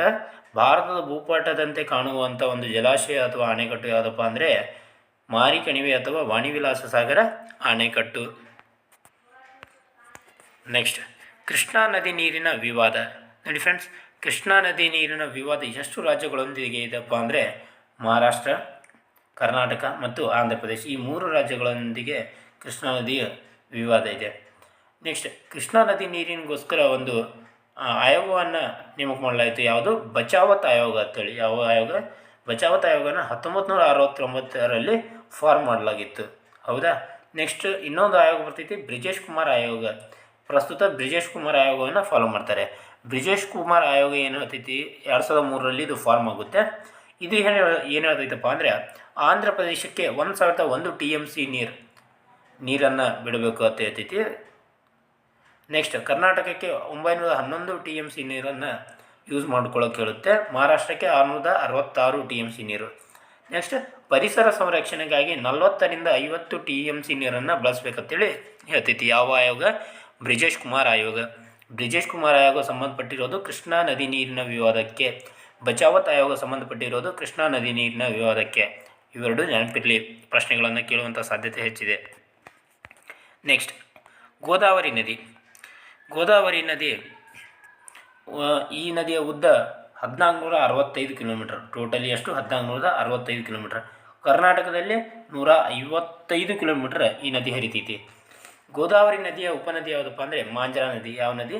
ಮಾಂಜ್ರಾ ನದಿ. ಅಂದರೆ ನಮ್ಮ ಕರ್ನಾಟಕದಲ್ಲಿ ಹರಿಯೋದು ಅದರ ಉಪನದಿ. ಯಾವ ನದಿ? ಮಾಂಜ್ರಾ ನದಿ ಹರಿತೈತಿ ಕರ್ನಾಟಕದಲ್ಲಿ. ಮಾಂಜ್ರಾ ನದಿಯ ಉಪನದಿ ಯಾವುದಪ್ಪ ಅಂದರೆ ಕಾರಂಜಾ ನದಿ. ನೋಡಿ ಇಲ್ಲಿ, ಗೋದಾವರಿಯ ನದಿಯ ಉಪನದಿ ಮಾಂಜ್ರಾ ನದಿ, ಮಾಂಜ್ರಾ ನದಿಯ ಉಪನದಿ ಕಾರಂಜಾ ನದಿ. ಕಾರಂಜಾ ನದಿಗೆ ಅಡ್ಡಲಾಗಿ ಕಾರಂಜಾ ಅಣೆಕಟ್ಟನ್ನು ಕಟ್ಟಲಾಗಿದೆ. ಯಾವ ಅಣೆಕಟ್ಟು? ಕಾರಂಜಾ ನದಿಗೆ ಅಡ್ಡಲಾಗಿ ಕಾರಂಜಾ ಅಣೆಕಟ್ಟನ್ನು ಕಟ್ಟಲಾಗಿದೆ. ನೆಕ್ಸ್ಟ್, ಉತ್ತರ ಪಿನಾಕಿನಿ. ಉತ್ತರ ಪಿನಾಕಿನಿಗೆ ಮತ್ತೊಂದು ಹೆಸರು ಪೆನ್ನಾರ್ ಅಂತ ಕರೀತಾರೆ. ಏನಂತ ಕರೀತಾರೆ? ಪೆನ್ನಾರ್. ಈ ಉತ್ತರ ಪಿನಾಕಿನಿ ನದಿ ಅಥವಾ ಪೆನ್ನಾರ್ ನದಿ ಎಲ್ಲಿ ಜನ್ಮ ತಾತೈತಪ್ಪ ಅಂದರೆ ಚಿಕ್ಕಬಳ್ಳಾಪುರ ಜಿಲ್ಲೆಯ ಚೆನ್ನಕೇಶವ ಬೆಟ್ಟದಲ್ಲಿ ಜನ್ಮ ತಾತೈತಿ. ಎಲ್ಲಿ? ಚೆನ್ನಕೇಶವ ಬೆಟ್ಟ. ಈ ನದಿಯ ಒಟ್ಟು ಉದ್ದ 597 ಕಿಲೋಮೀಟರ್. ಕರ್ನಾಟಕದಲ್ಲಿ 61 ಕಿಲೋಮೀಟರ್ ಹರಿತೈತಿ. ಇದರ ಮತ್ತೊಂದು ಹೆಸರು ಪೆನ್ನಾರ್ ಅಂತ ಕರೀತಾರೆ. ಉತ್ತರ ಪಿನಾಕಿನಿ ನದಿಯ ಉಪನದಿಗಳು ಯಾವಪ್ಪ ಅಂದರೆ ಜಯಮಂಗಲಿ, ಚಿತ್ರಾವತಿ, ಪಾಪಾಗ್ನಿ ಇವು 3 ಉತ್ತರ ಪಿನಾಕಿನಿ ಅಥವಾ ಪೆನ್ನಾರ್ ನದಿಯ ಉಪನದಿಗಳು. ನೆಕ್ಸ್ಟ್ ದಕ್ಷಿಣ ಪಿನಾಕಿನಿ. ಈ ದಕ್ಷಿಣ ಪಿನಾಕಿನಿ ನದಿ ಎಲ್ಲಿ ಉಗಮಿಸ್ತೈತಪ್ಪ ಅಂದರೆ ಚಿಕ್ಕಬಳ್ಳಾಪುರ ಜಿಲ್ಲೆಯ ನಂದಿ ಬೆಟ್ಟ. ಎಲ್ಲಿ? ಚಿಕ್ಕಬಳ್ಳಾಪುರ ಜಿಲ್ಲೆಯ ನಂದಿ ಬೆಟ್ಟದಲ್ಲಿ ಉಗಮವಾಗ್ತೈತಿ. ನೋಡಿ ಫ್ರೆಂಡ್ಸ್, ನಂದಿ ಬೆಟ್ಟವು ಎಲ್ಲಿ ಕಂಡು ಬರ್ತೈತೆ ಅಂತ ಈ ಪ್ರಶ್ನೆಯನ್ನು ಕೇಳುವಂಥ ಸಾಧ್ಯತೆ ಇದೆ. ಯಾವ ಜಿಲ್ಲೆಯಲ್ಲಿ? ಚಿಕ್ಕಬಳ್ಳಾಪುರ ಜಿಲ್ಲೆಯಲ್ಲಿ ಬರ್ತೈತಿ. ನೆಕ್ಸ್ಟ್ ಪಾಲಾರ್ ನದಿ. ಪಾಲಾರ್ ನದಿ ಕೋಲಾರ ಜಿಲ್ಲೆಯ ತಳಗುವಾರ ಎಂಬಲ್ಲಿ ಉದಯವಾಗುತ್ತೆ. ಇವೆಲ್ಲವೂ ಏನಾಯಿತು? ಪೂರ್ವಾಭಿಮುಖವಾಗಿ ಹರಿಯುವಂಥ ನದಿಗಳು. ನೋಡಿ, ಪೂರ್ವಾಭಿಮುಖವಾಗಿ ಹರಿದು ಇವೇನು ಬಂಗಾಳ ಕೊಲ್ಲಿಯನ್ನು ಸೇರ್ತಾ ಇದ್ದು. ಏನು ಪೂರ್ವಾಭಿಮುಖವಾಗಿ ಹರಿತಾವಲ್ಲ ಆ ನದಿಗಳು ಯಾವ ಸಮುದ್ರಕ್ಕೆ ಅಥವಾ ಯಾವ ಕೊಲ್ಲಿಗೆ ಸೇರ್ತೈತಪ್ಪ ಅಂದರೆ ಬಂಗಾಳ ಕೊಲ್ಲಿಗೆ ಸೇರುವಂಥ ನದಿಗಳು ಯಾವುವು? ಪೂರ್ವಾಭಿಮುಖವಾಗಿ ಹರಿಯುವಂಥ ನದಿಗಳು. ನೆಕ್ಸ್ಟ್ ಇವಾಗ ಪಶ್ಚಿಮಾಭಿಮುಖವಾಗಿ ಹರಿಯುವ ನದಿಗಳು. ಪಶ್ಚಿಮಾಭಿಮುಖವಾಗಿ ಹರಿಯುವ ನದಿಗಳು ಅರಬ್ಬಿ ಸಮುದ್ರಕ್ಕೆ ಸೇರ್ತಾವೆ. ಯಾವ ಸಮುದ್ರಕ್ಕೆ? ಅರಬ್ಬಿ ಸಮುದ್ರಕ್ಕೆ ಸೇರ್ತಾವೆ. ಮೊದಲನೇದಾಗಿ ಪ್ರಮುಖವಾದ ನದಿ ಮಹದಾಯಿ ನದಿ. ನೋಡಿ ಫ್ರೆಂಡ್ಸ್, ಕರ್ನಾಟಕದಲ್ಲಿ ಇದನ್ನು ಮಹದಾಯಿ ಅಂತ ಕರೆದರೆ ಗೋವಾದಲ್ಲಿ ಏನಂತ ಕರೀತಾರೆ? ಮಾಂಡೋವಿ ಅಂತ ಕರೀತಾರೆ. ಕರ್ನಾಟಕದಲ್ಲಿ ಮಹದಾಯಿ ಅಂತ ಕರೆದರೆ ಗೋವಾದಲ್ಲಿ ಮಾಂಡೋವಿ ಅಂತ ಕರೀತಾರೆ. ಎರಡು ನದಿಗಳು ಒಂದೇ, ಹೌದಾ? ಈ ಮಹದಾಯಿ ನದಿ ಅಥವಾ ಮಾಂಡೋವಿ ನದಿಯ ಉಗಮ ಆಗೋದು ಎಲ್ಲಪ್ಪ ಅಂದರೆ ಬೆಳಗಾವಿ ಜಿಲ್ಲೆಯ ಖಾನಾಪುರ ತಾಲೂಕಿನ ಭೀಮಗಡ ಎಂಬಲ್ಲಿ ಉಗಮವಾಗ್ತೈತಿ. ಎಲ್ಲಿ? ಬೆಳಗಾವಿ ಜಿಲ್ಲೆಯ ಖಾನಾಪುರ ತಾಲೂಕಿನ ಭೀಮಗಡ. ನೆಕ್ಸ್ಟ್ ಈ ಮಹದಾಯಿ ಅಥವಾ ಮಾಂಡೋವಿ ನದಿ ಯಾವ ರಾಜ್ಯಗಳ ನಡುವೆ ವಿವಾದಾತ್ಮಕವಾಗಿದೆ ಅಂದರೆ ಕರ್ನಾಟಕ, ಮಹಾರಾಷ್ಟ್ರ ಮತ್ತು ಗೋವಾ. ಆದರೆ ಪ್ರಮುಖವಾಗಿ ನೋಡ್ತಾ ಬರೋದಾದರೆ ಕರ್ನಾಟಕ ಮತ್ತು ಗೋವಾ ಪ್ರಮುಖವಾಗಿ ಈ ಎರಡು ರಾಜ್ಯಗಳ ನಡುವೆ ವಿವಾದ ಹೆಚ್ಚಾಗಿದೆ. ನೆಕ್ಸ್ಟ್ ಪಣಜಿ ನಗರ. ಗೋವಾದ ರಾಜಧಾನಿ ಯಾವುದು? ಪಣಜಿ. ಈ ಪಣಜಿ ನಗರ ಯಾವ ನದಿಯ ತೀರದಲ್ಲಿದೆ ಅಂದರೆ ಮಾಂಡೋವಿ ನದಿಯ ತೀರದಲ್ಲಿ ಇದೆ. ಯಾವ ನಗರ? ಪಣಜಿ ನಗರ. ಅದೇ ರೀತಿಯಾಗಿ ಸಲೀಂ ಅಲಿ ಪಕ್ಷಿಧಾಮ ಬರ್ತೈತೆ. ಸಲೀಂ ಅಲಿ ಪಕ್ಷಿಧಾಮ. ಈ ಸಲೀಂ ಅಲಿ ಪಕ್ಷಿಧಾಮ ಕಂಡುಬರೋದು ಕೂಡ ಮಾಂಡೋವಿ ನದಿಯ ತೀರದಲ್ಲಿ, ಎಲ್ಲಿ? ಗೋವಾದಲ್ಲಿ ಕಂಡುಬರ್ತೈತೆ. ನೆಕ್ಸ್ಟ್ ಈ ಮಾಂಡೋವಿ ನದಿಯ ಉಪನದಿಗಳು ಯಾವುವಪ್ಪ ಅಂದರೆ ಕಳಸಾ ಮತ್ತು ಬಂಡೂರಿ. ನೋಡಿ, ಕಳಸಾ ಮತ್ತು ಬಂಡೂರಿ ಎಂಬ ಎರಡು ನದಿಗಳು ಮಾಂಡೋವಿ ನದಿಯ ಉಪನದಿಗಳು. ಮತ್ತು ಕಳಸಾ ಬಂಡೂರಿ ನಾಲಾ ಯೋಜನೆ ಅಂತ ಒಂದು ಯೋಜನೆ ಬರ್ತೈತಿ. ಆ ಯೋಜನೆ ಏನಪ್ಪ ಅಂದರೆ ಗದಗ, ಧಾರವಾಡ ಮತ್ತು ಹುಬ್ಬಳ್ಳಿ ಸೇರಿದಂತೆ ಇವು ಪ್ರಮುಖ ನಗರಗಳಿಗೆ ಕುಡಿಯುವ ನೀರಿನ ಯೋಜನೆಯಾಗಿದೆ. ಏನಪ್ಪ ಅಂದರೆ ಮಾಂಡೋವಿ ನದಿಯಿಂದ ಇವೇನು ಎರಡು ನದಿಗಳು ಬರ್ತಾವಲ್ಲ, ಕಳಸಾ ಮತ್ತು ಬಂಡೂರಿ, ಈ ಎರಡು ನದಿಗಳ ಉಪನದಿಗಳ ನೀರನ್ನು ಮಲಪ್ರಭಾ ನದಿಗೆ ಬಿಟ್ಟು ಹುಬ್ಬಳ್ಳಿ, ಧಾರವಾಡ ಮತ್ತು ಗದಗ ಜಿಲ್ಲೆಗೆ ಕುಡಿಯೋಕ್ಕೋಸ್ಕರ ನೀರಿನ ಸಲುವಾಗಿ ಕಳಸಾ ಬಂಡೂರಿ ನಾಲಾ ಯೋಜನೆಯನ್ನು ಮಾಡ್ತಾಯಿದ್ದಾರೆ. ನೆಕ್ಸ್ಟ್ ಮಾಂಡೋವಿ ನದಿ ನಿರ್ಮಾಣ ಮಾಡಿರುವಂಥ ಎರಡು ಜಲಪಾತಗಳು. ಒಂದು ದೂದ್ ಸಾಗರ್. ಇದು ದೂದ್ ಸಾಗರ್ ಬರೋದು ಗೋವಾದಲ್ಲಿ. ಎಲ್ಲಿ ಬರ್ತೈತಿ? ಗೋವಾ. ವಜ್ರಪೋಹ ಬರೋದು ಬೆಳಗಾವಿ ಜಿಲ್ಲೆಯಲ್ಲಿ. ನೆಕ್ಸ್ಟ್ ಕಾಳಿ ನದಿ. ಕಾಳಿ ನದಿ ಜನ್ಮ ತಾಳೋದು ಉತ್ತರ ಕನ್ನಡ ಜಿಲ್ಲೆಯ ಸೂಫಿ ತಾಲೂಕಿನ ಡಿಗ್ಗಿಘಾಟ್ ಎಂಬಲ್ಲಿ. ಸೂಪರ್ ಆಗಿಬಿಟ್ಟಿದೆ, ಅದು ಸೂಫಿ ಆಗಬೇಕಾಗಿತ್ತು. ಉತ್ತರ ಕನ್ನಡ ಜಿಲ್ಲೆಯ ಸೂಫಿ ತಾಲೂಕಿನ ಡಿಗ್ಗಿಘಾಟ್ ಎಂಬಲ್ಲಿ ಏನಾಗ್ತೈತಿ? ಕಾಳಿ ನದಿ ಜನ್ಮ ತಾಳ್ತೈತಿ. ಕಾಳಿ ನದಿಯ ಒಟ್ಟು ಉದ್ದ 184 ಕಿಲೋಮೀಟರ್. ಎಷ್ಟು? 184 ಕಿಲೋಮೀಟರ್. ಈ ನದಿಯು ಅತಿ ಹೆಚ್ಚು ಮೊಸಳೆಗಳನ್ನು ಹೊಂದಿದೆ. ನೋಡಿ ಫ್ರೆಂಡ್ಸ್, ಕರ್ನಾಟಕದ ಯಾವ ನದಿಯು ಅತಿ ಹೆಚ್ಚು ಮೊಸಳೆಗಳನ್ನು ಹೊಂದಿದೆ ಅಂದರೆ ಕಾಳಿ ನದಿ. ಕಾಳಿ ನದಿಯು ಅತಿ ಹೆಚ್ಚು ಮೊಸಳೆಗಳನ್ನು ಹೊಂದಿದೆ. ಪಶ್ಚಿಮಾಭಿಮುಖವಾಗಿ ಹರಿಯುವ ಕರ್ನಾಟಕದ ಅತಿ ದೊಡ್ಡ ನದಿ. ನೋಡಿ, ಪಶ್ಚಿಮಾಭಿಮುಖವಾಗಿ ಹರಿಯುವಂಥ ಕರ್ನಾಟಕದ ಅತಿ ದೊಡ್ಡ ನದಿ ಯಾವುದು ಅಂತ ಕೇಳಿದರೆ ಕಾಳಿ ನದಿ. ಎಷ್ಟು ಕಿಲೋಮೀಟರ್ ಉದ್ದ ಹರಿತೈತಿ? 184 ಕಿಲೋಮೀಟರ್ ಉದ್ದ ಹರಿತು ಇದು ಏನು ಮಾಡ್ತೈತಪ್ಪ ಅಂದರೆ ಅರಬ್ಬಿ ಸಮುದ್ರಕ್ಕೆ ಸೇರ್ತೈತಿ. ನೆಕ್ಸ್ಟ್ ಕಾಳಿ ನದಿ ಕೆಲವೊಂದಿಷ್ಟು ಜಲಪಾತಗಳನ್ನು ನಿರ್ಮಾಣ ಮಾಡಿದೆ. ಆ ಜಲಪಾತಗಳನ್ನು ನೋಡ್ತಾ ಬರೋದಾದರೆ ಮೊದಲನೇದಾಗಿ ಲಾಲ್ಗುಳಿ ಜಲಪಾತ.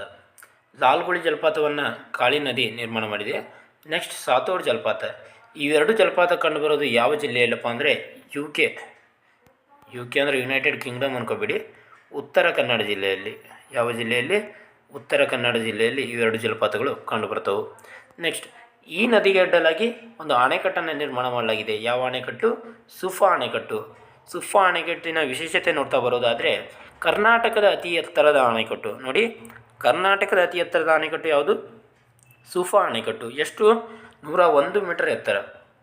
ಕರ್ನಾಟಕದ ಅತಿ ಉದ್ದವಾದ ಅಣೆಕಟ್ಟು ಅಂತ ಕೇಳಿದ್ರೆ ಬಸವಸಾಗರ ಅಣೆಕಟ್ಟು ಅಥವಾ ಬಸವಸಾಗರ ಅಣೆಕಟ್ಟು ಅಥವಾ ನಾರಾಯಣಪುರ ಅಣೆಕಟ್ಟು ಅತಿ ಉದ್ದ ಇದು, ಅಂದರೆ ಕರ್ನಾಟಕದ ಅತಿ ಉದ್ದವಾದ ಅಣೆಕಟ್ಟು ಬಸವಸಾಗರ ಅಥವಾ ನಾರಾಯಣಪುರ ಅಣೆಕಟ್ಟು. ಕರ್ನಾಟಕದ ಅತಿ ಎತ್ತರವಾದ ಅಣೆಕಟ್ಟು ಸುಫಾ ಅಣೆಕಟ್ಟು. ಸುಫಾ ಅಣೆಕಟ್ಟು ಯಾವ ನದಿಗೆ ಅಡ್ಡಲಾಗಿ ನಿರ್ಮಾಣ ಮಾಡಲಾಗಿದೆ? ಕಾಳಿ ನದಿಗೆ ಅಡ್ಡಲಾಗಿ ನಿರ್ಮಾಣ ಮಾಡಲಾಗಿದೆ. ಎಷ್ಟು ಮೀಟರ್ ಎತ್ತರ? 101 ಮೀಟರ್ ಎತ್ತರ. ನೆಕ್ಸ್ಟ್, ಕಾಳಿ ನದಿಯ ಉಪನದಿಗಳು ಯಾವ್ಯಾವಪ್ಪ ಅಂದರೆ ತಟ್ಟಿಹಳ್ಳ, ಕನೇರ, ವಾಕಿ, ಮಾದ್ರಿ. ಇವು 4 ಕಾಳಿ ನದಿಯ ಉಪನದಿಗಳು. ನೆಕ್ಸ್ಟ್, ಕೆಲವೊಂದಿಷ್ಟು ನದಿಗಳು ಮತ್ತು ಜಲಪಾತಗಳನ್ನು ನೋಡ್ತಾ ಬರೋಣ. ಉಂಚಳ್ಳಿ ಜಲಪಾತ ಯಾವ ನದಿಗೆ? ಅಘನಾಶಿನಿ ನದಿಗೆ ಅಡ್ಡಲಾಗಿ ಉಂಚಳ್ಳಿ ಜಲಪಾತ ಇದೆ. ನೆಕ್ಸ್ಟ್, ಬೆಡ್ತಿ ನದಿ ನಿರ್ಮಾಣ ಮಾಡಿರೋದು ಮಾಗೋಡು ಜಲಪಾತ. ನೆಕ್ಸ್ಟ್, ಬಾರ್ಕಾನ್ ನದಿ ಅಂದರೆ ಬಾರ್ಕಾನ್ ಜಲಪಾತ ಯಾವ ನದಿಯಿಂದ ನಿರ್ಮಾಣ ಆಗಿದೆ ಅಂದರೆ ಸೀತಾ ನದಿಯಿಂದ ನಿರ್ಮಾಣ ಆಗಿದೆ. ಇವು ಟೋಟಲ್ ಆಗಿ ಇವು 5 ಜಲಪಾತಗಳು ಎಲ್ಲದವಪ್ಪ ಅಂದರೆ ಉತ್ತರ ಕನ್ನಡ ಜಿಲ್ಲೆಯಲ್ಲದವು. ಎಲ್ಲದವು? ಇವಕ್ಕೆ ಉತ್ತರ ಕನ್ನಡ ಜಿಲ್ಲೆಯಲ್ಲಿ ಕಂಡುಬರ್ತಾವೆ. ಅದಕ್ಕಾಗಿ ಉತ್ತರ ಕನ್ನಡ ಜಿಲ್ಲೆಯನ್ನು ಏನಂತ ಕರೀತಾರೆ ಅಂದರೆ ಜಲಪಾತಗಳ ತವರೂರು ಅಂತ ಕರೀತಾರೆ. ಯಾವ ಜಿಲ್ಲೆಯನ್ನು? ಉತ್ತರ ಕನ್ನಡ ಜಲ್ಲೆಯನ್ನು ಜಲಪಾತಗಳ ತವರೂರು ಅಂತೇಳಿ ಕರೀತಾರೆ. ನೆಕ್ಸ್ಟ್, ಶರಾವತಿ ನದಿ. ಶರಾವತಿ ನದಿ, ಈ ಶರಾವತಿ ನದಿ ಎಲ್ಲಿ ಉಗಮವಾತೈತಪ್ಪ ಅಂದರೆ ಶಿವಮೊಗ್ಗ ಜಿಲ್ಲೆಯ ತೀರ್ಥಹಳ್ಳಿ ತಾಲೂಕಿನ ಅಂಬೂತೀರ್ಥ ಎಂಬಲ್ಲಿ ಉಗಮವಾತೈತಿ. ಅಲ್ಲಿ ಶಿವಮೊಗ್ಗ ಜಿಲ್ಲೆಯ ತೀರ್ಥಹಳ್ಳಿ ತಾಲೂಕಿನ ಅಂಬೂತೀರ್ಥ ಎಂಬಲ್ಲಿ. ಈ ನದಿಯ ಒಟ್ಟು ಉದ್ದ 128 ಕಿಲೋಮೀಟರ್. ಎಷ್ಟು? 128 ಕಿಲೋಮೀಟರ್. ಈ ನದಿ ಒಂದು ಜಲಪಾತವನ್ನು ನಿರ್ಮಾಣ ಮಾಡಿದೆ. ಅದು ಪ್ರಮುಖವಾದ ಜಲಪಾತ. ಯಾವ ಜಲಪಾತ? ಜೋಗ ಜಲಪಾತ. ಯಾವ ಜಲಪಾತ? ಜೋಗ ಜಲಪಾತ. ಭಾರತದ ಅತಿ ಎತ್ತರವಾದ ಜಲಪಾತ ಯಾವುದು? ಜೋಗ ಜಲಪಾತ. ಎಷ್ಟು ಮೀಟರ್ ಅಂದರೆ 53 ಮೀಟರ್ ಎತ್ತರವಾಗಿದೆ. ಹೌದಾ? ಇನ್ನೊಂದು ಸರ್ ಕುಂಚಿಕಲ್ ಜಲಪಾತ ಇದಕ್ಕಿಂತ ಎತ್ತರ ಇದೆಯಲ್ಲ ಅಂತ ನೀವು ಕೇಳ್ಬೋದು. ಇದು ಕೇವಲ ಒಂದೇ ಸ್ಟೆಪ್ಪಿಗೆ ಕೆಳಗೆ ನೀರು ಧುಮುಕ್ತೈತಿ. ಆದರೆ ಕುಂಚಿಕಲ್ ಜಲಪಾತ ಸ್ಟೆಪ್ ವೈಸ್ ಬರ್ತೈತೆ. ಅದಕ್ಕಾಗಿ ಅತಿ ಎತ್ತರವಾದ ಜಲಪಾತ ಅಂತ ಕೇಳಿದರೆ ಯಾವುದಕ್ಕೆ ಏನಂತ ಆನ್ಸರ್ ಮಾಡಬೇಕು? ಜೋಗ ಜಲಪಾತ ಅಂತ ಆನ್ಸರ್ ಮಾಡಬೇಕಾಗುತ್ತೆ. ಈ ಜಲಪಾತ ಯಾವ ನದಿಯಿಂದ ನಿರ್ಮಾಣಗೊಂಡಿದೆ ಅಂದರೆ ಶರಾವತಿ ನದಿಯಿಂದ ನಿರ್ಮಾಣಗೊಂಡಿದೆ. ಯಾವ ನದಿ? ಶರಾವತಿ ನದಿ. ಈ ಜಲಪಾತವನ್ನು ಸ್ಥಳೀಯರು ಏನಂತ ಕರೀತಾರೆ ಅಂದರೆ ಗೇರುಸೊಪ್ಪ ಜಲಪಾತ ಅಂತ ಕರೀತಾರೆ. ಏನಂತ ಕರೀತಾರೆ? ಗೇರುಸೊಪ್ಪ ಜಲಪಾತ. ಯಾಕೆ ಹಿಂಗೆ ಕರೀತಾರಪ್ಪ ಅಂದರೆ ಈ ಜಲಪಾತ ಕಂಡುಬರೋದು ಶಿವಮೊಗ್ಗ ಜಿಲ್ಲೆಯ ಸಾಗರ ತಾಲೂಕಿನ ಗೇರುಸೊಪ್ಪರ ಎಂಬ ಗ್ರಾಮದಲ್ಲಿ. ಗೇರುಸೊಪ್ಪ ಗ್ರಾಮದಲ್ಲಿ ಈ ಜಲಪಾತ ಕಂಡುಬರುವುದರಿಂದ ಸ್ಥಳೀಯರು ಇದನ್ನು ಗೇರುಸೊಪ್ಪ ಜಲಪಾತ ಅಂತೇಳಿ ಕರೀತಾರೆ. ಜೋಗ ಜಲಪಾತದ ವಿಶೇಷತೆ ಏನಪ್ಪ ಅಂದರೆ ಇದು 4 ಜಲಧಾರೆಗಳನ್ನು ಹೊಂದಿದೆ. ಎಷ್ಟು? 4 ಜಲಧಾರೆಗಳು. ಯಾವ್ಯಾವಪ್ಪ ಅಂದರೆ ರಾಜ, ರಾಣಿ, ರೋರರ್, ರಾಕೆಟ್. ಈ 4 ಜಲಧಾರೆಗಳಿಂದ ನೀರು ಧುಮುಕ್ತೈತಿ. ಶರಾವತಿ ನದಿಯ ಉಪನದಿಗಳು ಯಾವುದಪ್ಪ ಅಂದರೆ ಹರಿದ್ರಾವತಿ, ಎಣ್ಣೆಹೊಳೆ. ಇವೆರಡು ನದಿಗಳು ಶರಾವತಿ ನದಿಯ ಉಪನದಿಗಳು. ಲಿಂಗನಮಕ್ಕಿ ಅಣೆಕಟ್ಟು ನೋಡಿ ಫ್ರೆಂಡ್ಸ್, ಶರಾವತಿ ನದಿಗೆ ಅಡ್ಡಲಾಗಿ ಲಿಂಗನಮಕ್ಕಿ ಅಣೆಕಟ್ಟನ್ನು 1964ರಲ್ಲಿ ನಿರ್ಮಾಣ ಮಾಡಲಾಗಿದೆ. ಎಷ್ಟರಲ್ಲಿ? 1964. ಈ ಲಿಂಗನಮಕ್ಕಿ ಅಣೆಕಟ್ಟನ್ನು ಯಾಕೆ ನಿರ್ಮಾಣ ಮಾಡಲಾಗಿದೆಯಪ್ಪ ಅಂದರೆ ಜಲವಿದ್ಯುತ್ ಉತ್ಪಾದನೆಗಾಗಿ. ಯಾವುದಕ್ಕಾಗಿ? ಜಲವಿದ್ಯುತ್ ಉತ್ಪಾದನೆಗಾಗಿ.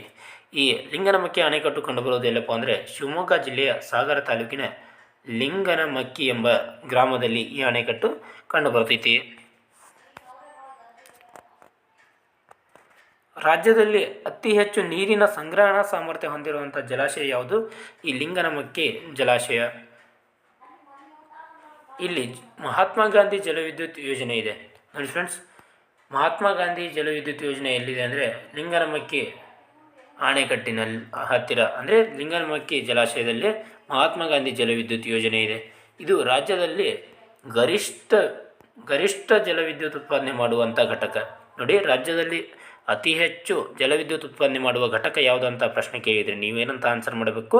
ಮಹಾತ್ಮ ಗಾಂಧಿ ಜಲವಿದ್ಯುತ್ ಯೋಜನೆ ಅಥವಾ ಲಿಂಗನಮಕ್ಕಿ ಜಲವಿದ್ಯುತ್ ಯೋಜನೆ. ನೆಕ್ಸ್ಟ್, ಶರಾವತಿ ನದಿಯು ಉತ್ತರ ಕನ್ನಡ ಜಿಲ್ಲೆಯ ಹೊನ್ನಾವರ ಪಟ್ಟಣದ ಮೂಲಕ ನೋಡಿ, ಶರಾವತಿ ನದಿಯು ಯಾವ ಪಟ್ಟಣದ ಮೂಲಕ ಅರಬ್ಬಿ ಸಮುದ್ರವನ್ನು ಸೇರುತ್ತದೆ ಅಂತ ಪ್ರಶ್ನೆ ಕೇಳಲಾಗಿದೆ. ನೀವೇನಂತ ಆನ್ಸರ್ ಮಾಡಬೇಕಪ್ಪ ಅಂದರೆ ಹೊನ್ನಾವರ ಪಟ್ಟಣದ ಮೂಲಕ ಅರಬ್ಬಿ ಸಮುದ್ರವನ್ನು ಸೇರ್ತೈತಿ. ನೇತ್ರಾವತಿ ನದಿ. ನೆಕ್ಸ್ಟ್ ಯಾವುದು? ನೇತ್ರಾವತಿ ನದಿ. ನೇತ್ರಾವತಿ ನದಿ ಜನ್ಮ ತಾಳೋದು ಚಿಕ್ಕಮಗಳೂರು ಜಿಲ್ಲೆಯ ಬಲ್ಲಾಳರಾಯನದುರ್ಗದಲ್ಲಿ. ಎಲ್ಲಿ? ಚಿಕ್ಕಮಗಳೂರು ಜಿಲ್ಲೆಯ ಬಲ್ಲಾಳರಾಯನದುರ್ಗದಲ್ಲಿ ನೇತ್ರಾವತಿ ನದಿ ಜನ್ಮ ತಾಳ್ತೈತಿ. ಮತ್ತು ಇನ್ನೊಂದು ವಿಶೇಷತೆ ಏನಪ್ಪ ಅಂದರೆ ಪವಿತ್ರ ಕ್ಷೇತ್ರವಾದ ಧರ್ಮಸ್ಥಳ ಯಾವ ನದಿಯ ತೀರದಲ್ಲಿದೆಯಪ್ಪ ಅಂದರೆ ನೇತ್ರಾವತಿ ನದಿಯ ದಂಡೆಯ ಮೇಲಿದೆ. ಯಾವ ನದಿ? ನೇತ್ರಾವತಿ ನದಿಯ ದಂಡೆಯ ಮೇಲಿದೆ. ನೇತ್ರಾವತಿ ನದಿಯ ಒಟ್ಟು ಉದ್ದ 161 ಕಿಲೋಮೀಟರ್. ನೇತ್ರಾವತಿ ನದಿ ನಿರ್ಮಿಸಿರುವಂಥ ಒಂದು ಜಲಪಾತ ಯಾವುದಪ್ಪ ಅಂದರೆ ಬಂಡಾಜೆ ಜಲಪಾತ. ಯಾವ ಜಲಪಾತ? ಬಂಡಾಜೆ ಜಲಪಾತ. ನೇತ್ರಾವತಿ ನದಿಯ ಉಪನದಿಗಳನ್ನು ನೋಡ್ತಾ ಬರೋದಾದರೆ ಕುಮಾರಧಾರ, ಗುರುಪುರ, ಚಾರ್ಮುಡಿ, ಪಾಲ್ಗುಣಿ, ಶಿಶಿಲಾ ಇವು ನೇತ್ರಾವತಿ ನದಿಯ ಉಪನದಿಗಳು. ನೆಕ್ಸ್ಟ್ ಕುಮಾರಧಾರ ನದಿಯ ಉಪನದಿ ಯಾವುದಪ್ಪ ಅಂದರೆ ಗುಂಡ್ಯಾ ನದಿ. ಯಾವ ನದಿ? ಗುಂಡ್ಯಾ ನದಿಯು ಕುಮಾರಧಾರ ನದಿಯ ಉಪನದಿಯಾಗಿದೆ. ನೆಕ್ಸ್ಟ್ ಕುಕ್ಕೆ ಸುಬ್ರಹ್ಮಣ್ಯ ಎಂಬ ಪವಿತ್ರ ಕ್ಷೇತ್ರ ಎಲ್ಲಿ ಕಂಡುಬರ್ತೈತಪ್ಪ ಅಂದರೆ ಕುಮಾರಧಾರ ನದಿಯ ತೀರದಲ್ಲಿ ಕುಕ್ಕೆ ಸುಬ್ರಹ್ಮಣ್ಯ ಕಂಡುಬರ್ತೈತಿ. ನೆಕ್ಸ್ಟ್ ಕೊನೆಯದಾಗಿ ಏನಪ್ಪ ಅಂದರೆ ನದಿಯ ದಡದ ಮೇಲಿರುವ ಕರ್ನಾಟಕದ ನಗರಗಳನ್ನು ನೋಡ್ತಾ ಬರೋಣ. ಕೆಲವೊಂದಿಷ್ಟು ನಗರಗಳನ್ನು ಕ್ಲಾಸ್ ಮಾಡುತ್ತಾ ಇರಬೇಕಾದ್ರೆ ಹಿಂದೆ ಹೇಳ್ತಾ ಬಂದಿದ್ದೀನಿ. ಉಳಿದಿರುವಂಥ ನಗರಗಳನ್ನು ಇಲ್ಲಿ ಹೇಳ್ತೀನಿ. ಭಟ್ಕಳ ನಗರ ಯಾವ ನದಿಯ ತೀರದಲ್ಲಿದೆ ಅಂದರೆ ಶರಬಿ ನದಿಯ ತೀರದಲ್ಲಿದೆ. ಹಂಗರಕಟ್ಟೆ ಇದು ಸೀತಾ ನದಿಯ ತೀರದಲ್ಲಿದೆ. ಕಾರವಾರ ನಗರ ಕಾಳಿ ನದಿಯ ತೀರದಲ್ಲಿದೆ. ಬೆಂಗಳೂರು ನಗರ ವೃಷಭಾವತಿ ನದಿಯ ತೀರದಲ್ಲಿದೆ. ಮಲ್ಪೆ ನಗರ ಉದ್ಯಾವರ ನದಿಯ ತೀರದಲ್ಲಿದೆ. ಹೊನ್ನಾವರ ಶರಾವತಿ ನದಿಯ ತೀರದಲ್ಲಿದೆ. ಬೇಲಿಕೆರೆ ಬಿಂಗೆ ನದಿಯ ತೀರದಲ್ಲಿದೆ. ಉಡುಪಿ ಇದು ಸ್ವರ್ಣ ನದಿಯ ತೀರದಲ್ಲಿದೆ. ಶಿವಮೊಗ್ಗ ತುಂಗಾ ನದಿಯ ತೀರದಲ್ಲಿದೆ. ಇದರಲ್ಲಿ ಇಂಪಾರ್ಟೆಂಟ್ ಯಾವುವಪ್ಪ ಅಂದರೆ ಒಂದು ಶಿವಮೊಗ್ಗ ತುಂಗಾ ನದಿ, ಉಡುಪಿ ಸ್ವರ್ಣ ನದಿ, ಹೊನ್ನಾವರ ಶರಾವತಿ ನದಿ, ಬೆಂಗಳೂರು ವೃಷಭಾವತಿ ನದಿ, ಕಾರವಾರ ಕಾಳಿ ನದಿ, ಭಟ್ಕಳ ಶರಬಿ ನದಿ. ಇವು ಇಂಪಾರ್ಟೆಂಟ್ ಅದಾವೆ. ಇವಿಷ್ಟು ನೋಟ್ ಮಾಡ್ಕೊಳ್ಳಿ. ನೆಕ್ಸ್ಟ್ ಏನಪ್ಪ ಅಂದರೆ ಹಿಂದಿನ ಪ್ರಶ್ನೆ ಪತ್ರಿಕೆಗಳಲ್ಲಿ ಕೇಳಲಾದ ಪ್ರಶ್ನೆಗಳನ್ನು ನೀಡಿದ್ದೀನಿ. 2 ಪ್ರಶ್ನೆ ಇರ್ತವೆ. ಒಂದು ಪ್ರಶ್ನೆಗೆ ನಾನು ಆನ್ಸರ್ ಮಾಡ್ತೀನಿ, ಇನ್ನೊಂದಕ್ಕೆ ನೀವು ಕಮೆಂಟ್ ಮಾಡಬೇಕು. ಕರ್ನಾಟಕದ ಪ್ರಸಿದ್ಧ ದೋವ ಪ್ರದೇಶ ಈ ನದಿಗಳ ಮಧ್ಯೆ ಇದೆ. ನೋಡಿ ಫ್ರೆಂಡ್ಸ್, ಕರ್ನಾಟಕದಲ್ಲಿ ಒಂದು ಪ್ರಸಿದ್ಧ ದೋವ ಪ್ರದೇಶ ಇದೆ. ಅದು ಯಾವ ನದಿಗಳ ಮಧ್ಯದಲ್ಲಿದೆಯಪ್ಪ ಅಂದರೆ option A Krishna Kaveri, option B Tungabhadra Krishna, option C Tungabhadra Kaveri, option D Netravati Tadri. ಇದಕ್ಕೆ ಸರಿಯಾದ ಉತ್ತರ ತುಂಗಭದ್ರಾ ಕೃಷ್ಣ. ನೋಡಿ ಫ್ರೆಂಡ್ಸ್, ಕರ್ನಾಟಕ ಪ್ರಸಿದ್ಧ ದೋವ ಪ್ರದೇಶವಾದಂಥ ಯಾವುದಪ್ಪ ಅಂದರೆ ರಾಯಚೂರು ದೋಬ್ ಏನಂತ ಕರೀತಾರೆ ಇದನ್ನು, ರಾಯಚೂರು ದೋಬ್. ಈ ರಾಯಚೂರು ದೋಬ್ ಯಾವ ನದಿಗಳ ಮಧ್ಯದಲ್ಲಿ ಕಂಡು ಬರ್ತೈತಪ್ಪ ಅಂದರೆ ತುಂಗಭದ್ರಾ ಮತ್ತು ಕೃಷ್ಣಾ ನದಿಯ ತೀರದಲ್ಲಿ ಅಂದರೆ ಮಧ್ಯದಲ್ಲಿ ಕಂಡು ಬರ್ತೈತಿ. ನೆಕ್ಸ್ಟ್ 2ನೇ ಪ್ರಶ್ನೆ, ಕೃಷ್ಣಾ ನದಿಯ ಉಗಮ ಸ್ಥಾನ ಅಂದರೆ ಕೃಷ್ಣಾ ನದಿ ಎಲ್ಲಿ ಉಗಮವಾದೈತೆ ಅಂತ ಪ್ರಶ್ನೆ ಇದೆ. ಇದಕ್ಕೆ ಸರಿಯಾದ ಉತ್ತರವನ್ನು ನೀವು ಕಮೆಂಟ್ ಮಾಡಿ. ಆಪ್ಷನ್ ಎ ಏನಂತ ಇದೆ ಅಂದರೆ Bhimashankar, option B Talakaveri, option C Diggi, option D Mahabaleshwar. ಇದಕ್ಕೆ ಉತ್ತರವನ್ನು ಏನು ಮಾಡಿ ಕಮೆಂಟ್ ಬಾಕ್ಸ್ನಲ್ಲಿ ಕಮೆಂಟ್ ಮಾಡಿ. ಇದಿಷ್ಟು ಏನಾಗಿತ್ತಪ್ಪ ಅಂದರೆ ಇವತ್ತಿನ ಕರ್ನಾಟಕದ ನದಿಗಳ ಬಗ್ಗಿನ ಕ್ಲಾಸ್ ಆಗಿತ್ತು.